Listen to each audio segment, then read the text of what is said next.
What's up, guys? This is Ben Nauman. Welcome to the Flip Texas podcast here. I am excited to be with Ehab today. He is the king of Airbnb on all things residential, commercial. He's doing all kinds of different crazy Airbnbs. What's going on? How are you? No, man, excited to be here. Love talking about Airbnb, love talking about financial freedom. This is the space I'm most comfortable in and I love to be in, so I'm glad to be here. Incredible. I love it. I really love that that picture on the commercial property with the car. So yeah, what's going on? Give me a little bit about how did you find this strategy in real estate? Because there's really a lot of different strategies. Yeah. How did you find yourself in this particular niche in real estate? Well, like a lot of people, I wanted to become financially free with real estate. I didn't want to get in this game just to make an extra $100 a month. I wanted to get in it because I wanted to get out of the rat race, right? Like what you read about in Rich Dad, Poor Dad and Secrets of the Millionaire Mind. So, I experimented with a lot of different things. I tried wholesaling, I hated it. Tried flipping, realized I love the chunks of money, but then once you kind of sell your flip, you don't make any more money, right? So I was trying to figure out what was the best strategy to really help me accomplish my goal of passive income, financial freedom, and that dream of not having to work one day, being able to throw a backpack on and travel around Europe and just have a good time, right? So that's really what brought me to this strategy. I knew I needed to create passive income, create wealth, so that meant I needed to own properties. And just from being a traditional landlord to trying out short-term rental Airbnbs, I realized that you can make a lot more money off short-term rentals versus traditional landlording, and that extra cash flow allowed me to accomplish that goal of making enough money to replace my job income a lot faster. Wow. Okay, Yeah. so you were one of those people that you got into real estate the safe way. You were working your job while you were still doing while you were doing rentals or while you were doing active real estate. Yeah, for sure. I mean, I had to be kind of smart about it. I have kids, I have a family, so I can't just, up and quit my job with no real income. So I slowly started acquiring properties, rental properties, starting out with traditional rentals and then transitioning into multifamily, short-term rentals. Once those opportunities arise and I started becoming more comfortable with it. And I jumped into that space, and by the time I quit my job, I had 25 units. So it was a good time to leave corporate America.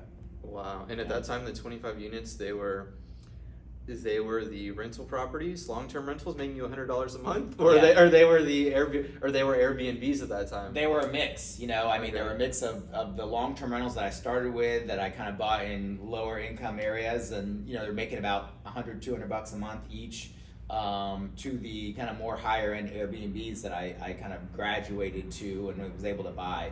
I didn't fully replace my job income because I had a pretty cushy $6-figure a year consulting job, but it was enough to definitely say, I'm making enough in real estate to make this work, and I'm gonna make it work. So that's what I did. Incredible. I love it. Yeah, that definitely probably strikes a chord with some people. I bet people right now, or some people might get frustrated when you might be pissing them off when you say, rental property only making $100 or $200 a month. They're like, man, I worked really hard to get this. I worked really hard.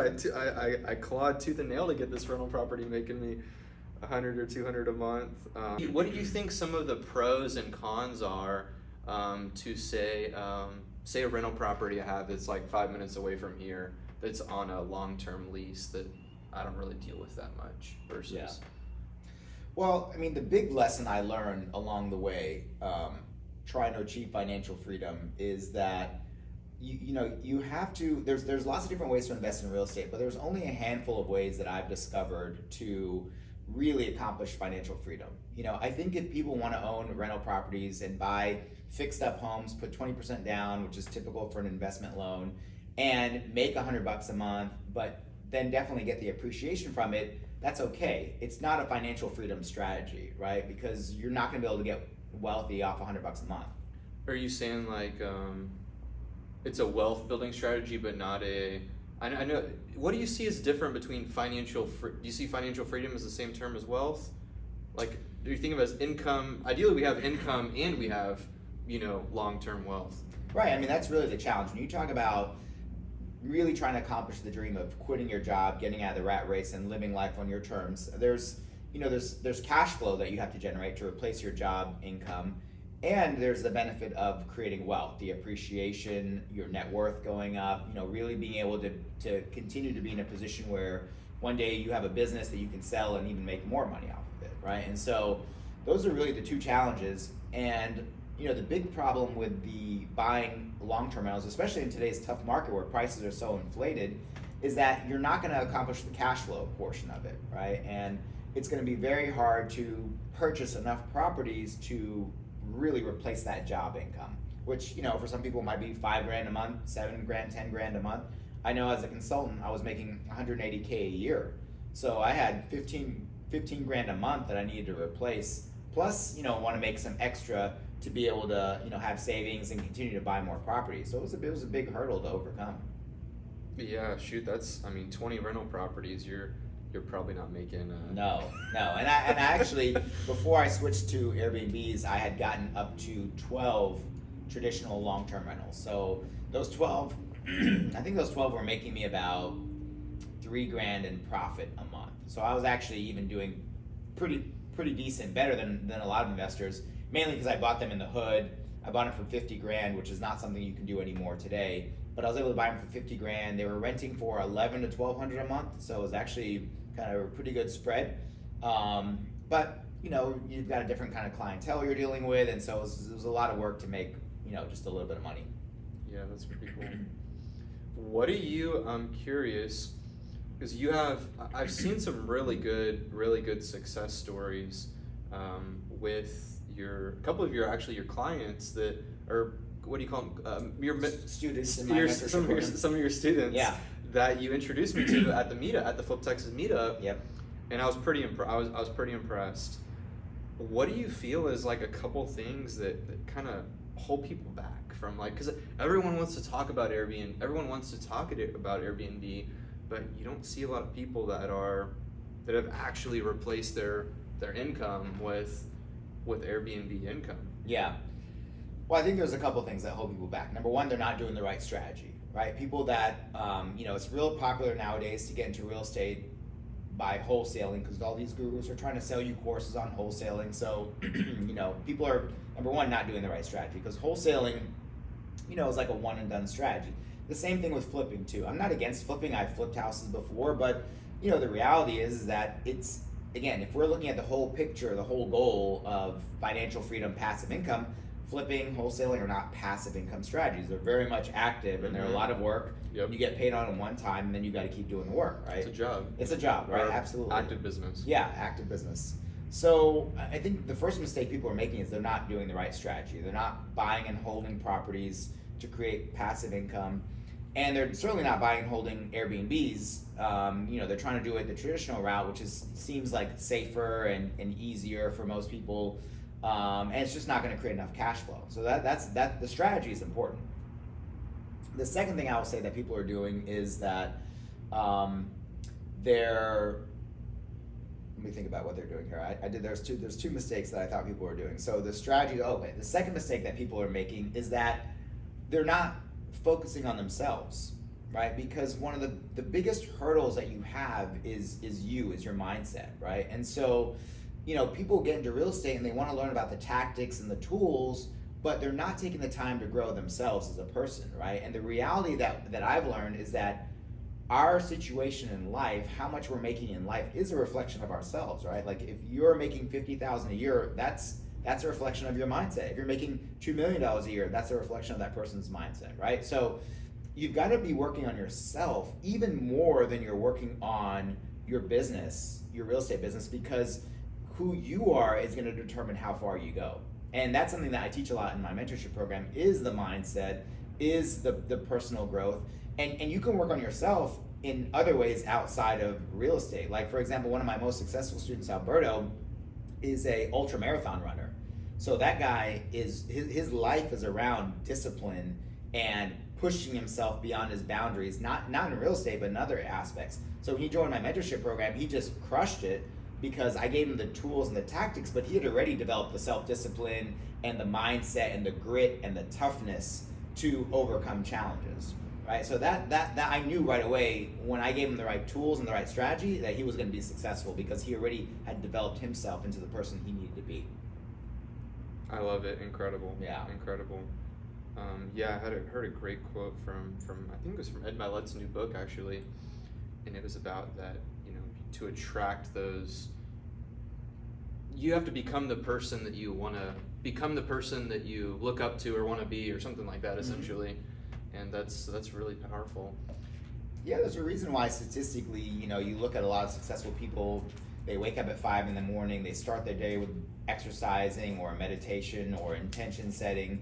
I mean, because they've developed a discipline in other areas of their lives that just have translated into their businesses as well, right? So, you can't be a procrastinator in everything that you do and then get into the real estate business and say, oh, I'm going to be a successful real estate investor. No, you have to solve that problem of procrastination. Otherwise, when you do real estate, you're just going to procrastinate in real estate too. You're going to find excuses of why you're not going to go make offers, why you're not going to go, look at properties. You're going to find the same excuses, procrastination habits that you've developed in other aspects of your life. Yeah, the world's, you go to meetups. There's definitely plenty of people that aren't getting on the right track, for Yeah. sure. And it's I'm sure I've also heard that you'll have some people. This is why I think this is very interesting too. Is you'll have people give. How you said that these long-term rentals aren't making you enough. I'll see a lot of people get into the rentals. They'll buy a couple of the long-term rentals, and then they'll be like, oh, well, this strategy didn't work, I'm not making enough money, and they just sell off those properties and oh, I'm done. Yeah. I'm literally done with Yeah. building wealth, or I'm done with these real estate, because it didn't make me enough. So that's crazy. Yeah, I'll tell you another mistake that I made is, one of the keys to becoming successful is that self-awareness. You have to really know yourself and understand your weaknesses and figure out the right solution to overcome them. I talked to one couple that were interested in my mentorship program, and so I asked them, what have you done in real estate? And they said, well, we bought 2 rental properties. And I said, that's amazing. Tell me about them. Well, both of them they bought traditional 20% down payments. So one of them they spent $40,000 down buying this home. The other one they spent $35,000 down. And I said, okay, great. What are these cash flowing you every month? One of those properties was cash flowing $50 a month, and the other property was cash flowing $20 a month after their maintenance and expenses and all that stuff. So I said, okay, so you spent $75,000 to make less than $100 a month. Do you see how this strategy is not going to work for accomplishing your goal of financial freedom? And they certainly, kind of understood that part. But the problem was that when I offer them a solution, my mentorship program, my training, the way I do it, where I like to, buy, renovate, and refinance, and then turn them into Airbnbs, when I show them that strategy that actually does allow them to accomplish their goal, they didn't take advantage of it, right? They didn't sign up for the mentorship program. So they were lacking that self-awareness that what they were doing was not working, and that what I'm doing does allow them to accomplish that goal. And they didn't take the opportunity. Being aware of maybe what's the next step to reaching your goals. Do you think maybe part of it too? It sounds like these properties are a little bit of work on the front end. Maybe this couple is like, hey, this is going to be a lot of work to go ahead and find a property that's a deal, renovate the property, then get the Airbnb stuff set up. But I guess in all reality, do you want to do the work up front to plant a tree that's going to harvest you for the rest of your life, that could harvest for the rest of your lifetime? Is that kind of how you tell people hey, it's going to be work up front, but then it's just going to be recurring? At the end of the day, what I've learned is if you're trying to scale and grow a business, that requires capital, that requires money. And, your money has to work for you. And so ideally, I would love to buy fixed up properties that I didn't have to renovate, right? But the reality of that is that you have to put 20% down, 20 to 25% down. And so that means your money is getting tied up in that one deal, right? And so that's why I discovered the BRRRR strategy of, buy, rehab, rent, refinance, and repeat, because Scale. it's scalable, right? It's what allows you to scale. You buy a property, you renovate it. Yeah, you're doing more work. Yeah, you're putting in sweat equity, but you're becoming a value-add investor. You're creating added value in that property. And when you're done, because you've done that, you get rewarded by being able to have equity and refinance and get your cash back. And so in that sense, your cash is working capital, right? You use it to work that deal, to get it remodeled, and then when you're done, you cash out, refinance, get it back, and then you can still have your cash to go work another deal. And sometimes you can get more cash than what you even started with. Like with, again, my student Alberto, his last 2 deals, because he's done such a great job and the market's really heated up, when he went to refinance, he was able to cash out $30,000 more than what he even had in the deal on each of those properties. So now he's got an extra like $60,000 or $70,000 in his bank account that he didn't even have when he started, and he's got two newly renovated properties. That's incredible. Yeah. It's really game changer. It's a game changer, yeah. When, say I'm stressed about the whole idea of managing these things, or like or changing the sheets every day, or just like the logistics of getting these things set up. Do you have any like words of wisdom toward getting these things set up? And then afterwards we can talk about maybe like, how do you even know? Because I've seen some people that have gone out and probably bought some properties for Airbnb that maybe those weren't the right Airbnb properties. I know that's a loaded question there. Yeah. Well, I think you have to focus on your strengths, right? I mean, that's part of building a business, is focusing on your strengths and surrounding yourself with people that can kind of help you compensate for your weaknesses. The idea of cleaning an Airbnb or changing sheets just absolutely terrifies me, you know? So I know that's not an area that I can excel in. I don't like to get into the details of things. I need people that are really detail oriented. So I have a great, housekeeping team that works with me, and that goes in, checks every detail of the property, cleans it, turns it over, and gets it ready, right? I mean, that's having that right partner on your team is important.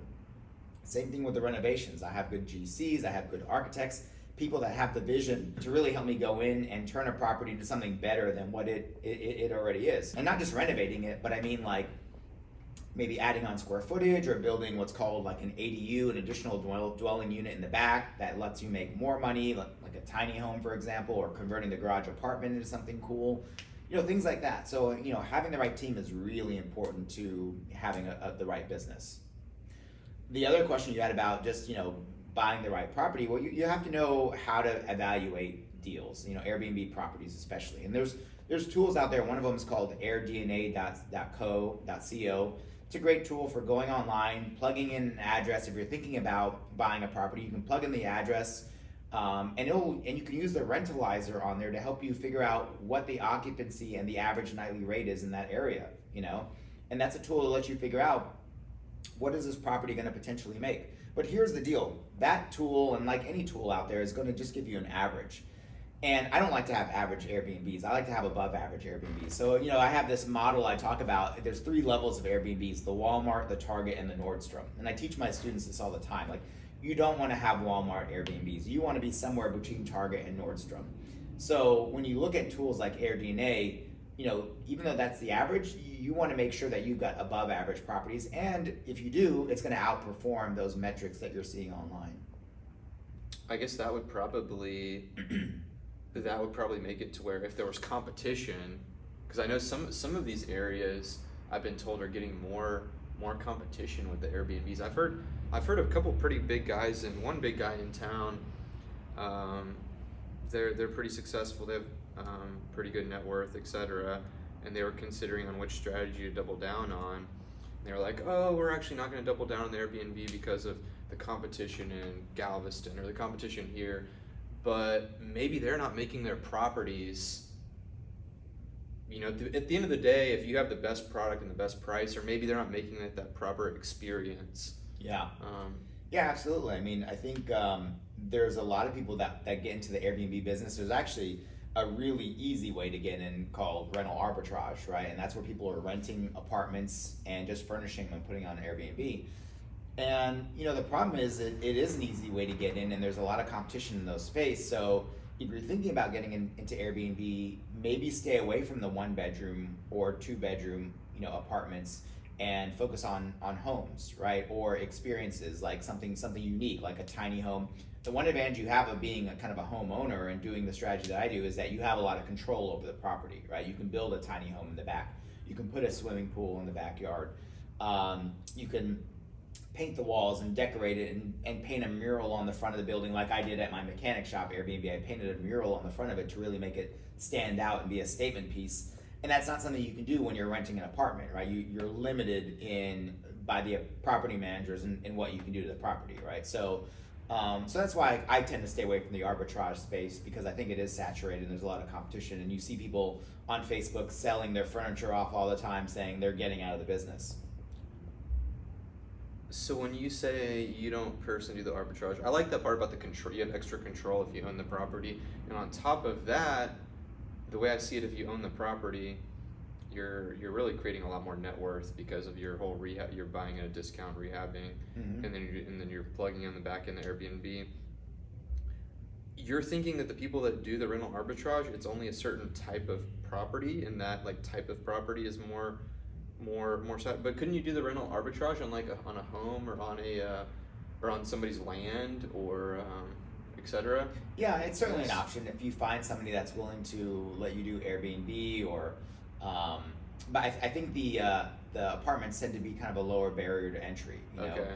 I think they go after apartment complexes that have promotions, where they can get a few months free, for example, you know, things like that. So that tends to attract people to get in more.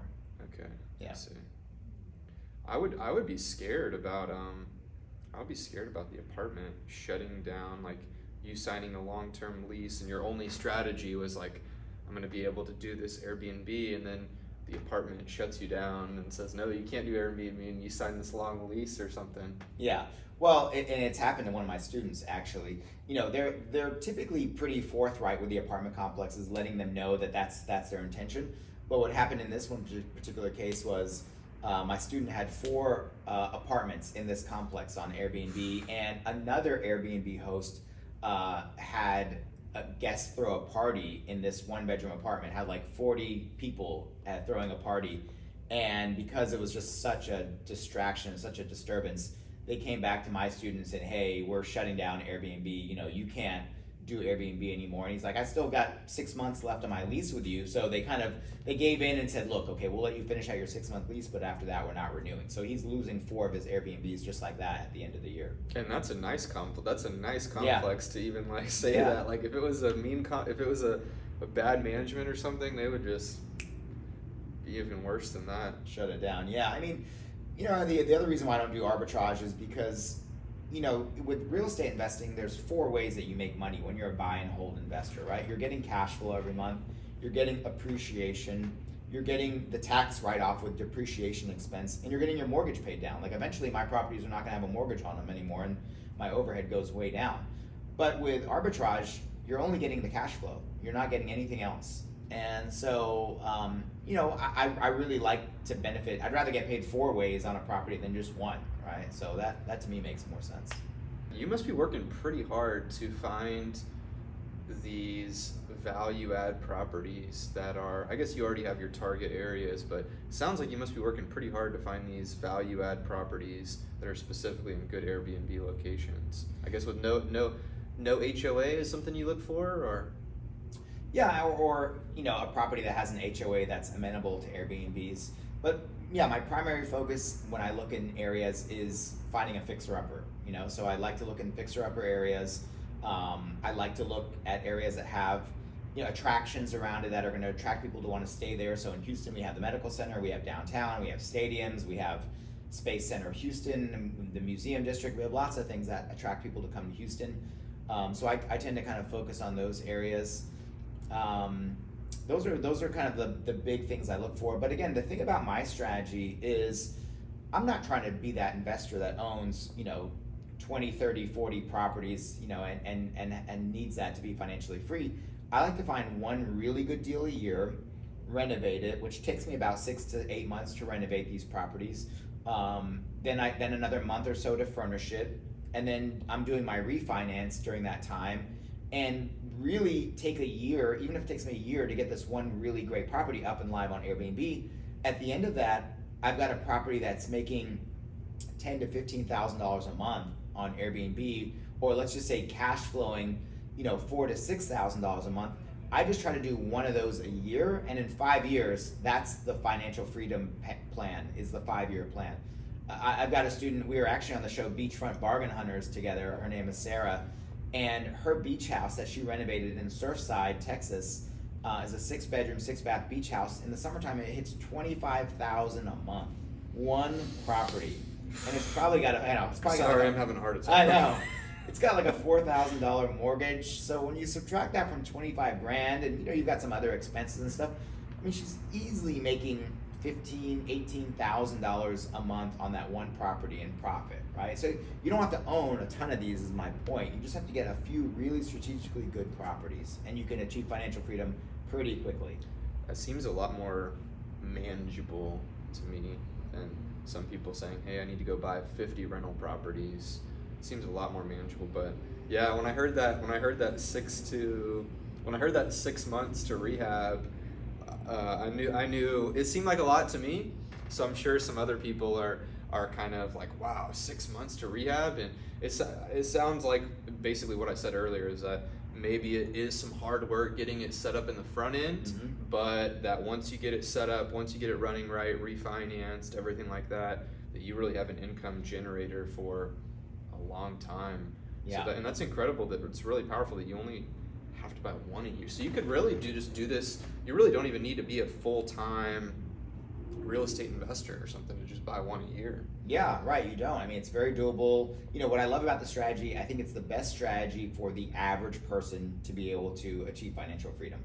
And let's talk about that word, hard work, right? Like, hard work is a relative term. That's part of that mindset growth perspective thing. Like, am I in there doing the demos, building, framing, putting a roof on? No, I'm not doing it, right? So the 6 months of hard work is really about perspective, right? Like, I'm managing contractors. Hey, John, did you finish the did you finish the demo on this old bathroom? Exactly. Or hey, did you put up this wall? And I have that conversation with my students all the time. They're really stressed out. I'm like, well, what exactly are you doing? So you had to make a phone call, okay? I mean, that you just got paid $1,000 to make a phone call, right? Or you're going to be getting paid $3,000 a month profit to manage contractors for 6 months. It's like, let's keep the perspective here, because at the end of the day, you're not that guy who's doing the demo. You're not the guy who's on the roof in 100-degree temperature, right? I mean, you're just managing people, and I mean, it's a little bit like herding cats. I get it. It's work, but it's not terrible work, and it's very much within your realm of abilities to be able to do that. Maybe you called a couple lenders or a couple lenders. Maybe you called your insurance person. Yeah, you're right. I think some of us need to have a little bit of a mindset adjustment, and everybody at certain times. Yeah. I mean, things went bad. You had to fire your plumber, so you had to call around and find a new plumber. I mean, it happens, right? But you're just the manager, and it's very manageable. Before I let you go, we'll have to talk about the market here. What do you think about your Airbnb strategy in this whole, how does it equate to this whole 2022 market? Every single day I hear people crying to me, oh, the market. I mean, the stock market's down, Bitcoin's down 50% apparently, and interest rates are apparently going up. Are you worried about this with your strategy? I think it's still, I still maintain it as the best strategy, even with these changes, right? Because with house prices going up and interest rates going up, that means that overall costs are going to go up for investors. So the best way to combat those costs is by having a property that can generate even more revenue, right? And that's really been what's allowed us to be successful over the last 2 years, that we've had these high, housing prices going up and appreciation costs. Material costs. Like, the traditional long-term rents haven't been able to keep up with the rising prices. So if you can turn a property into something that's going to generate more revenue, like an Airbnb, well, then that allows you to still stay afloat in this market that continues to kind of increase and appreciate, and interest rates going up. So I love this strategy for that reason, particularly. So would you still buy, this is a good question about my mindset, would you still buy an Airbnb property if you had to pay, say worst case scenario, say you had a property, it was making you a lot of money, and you're paying 10% interest on that money, would you still do that deal? Or say 9% or 8%. Let's say Yeah. 8 to 10% interest. Would you still do that deal? Yeah, absolutely. I just actually saw he popped up on my TikTok, Dave Ramsey, right? And he was talking about the market, and same thing like you said. People are complaining the market, but he's like, look, house prices are not going down. This is still the time to buy houses. Things might stay stagnant for a while. Maybe they're not going to be going up as quickly, but we're not going to have a big drop in house prices. I think this appreciation we had is here to stay, especially in Houston. We've been kind of undervalued, I think, in the first place, but prices are not going to go down. You might see people slow down buying because of interest rates, but you should still continue to buy, and then when the rates come back down in whatever amount of time that takes, then just refinance, and I think that's still a good strategy even in today's market. Cool, that's good. I think it's picking the right strategy for the market and for the time in the market is very important. So like we're definitely managing, running our costs on like, hey, we might have to hold this property. We might have to hold this property for a lot longer. Let's run 6 months, 6 months of interest on a vacant property. Let's run that into the numbers too. Yeah.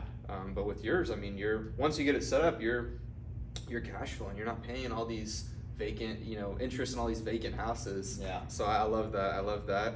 Well, appreciate it. Yeah, man. And Appreciate thanks it so too. much for coming on. Yeah, thank you very much, man. Pleasure to be here.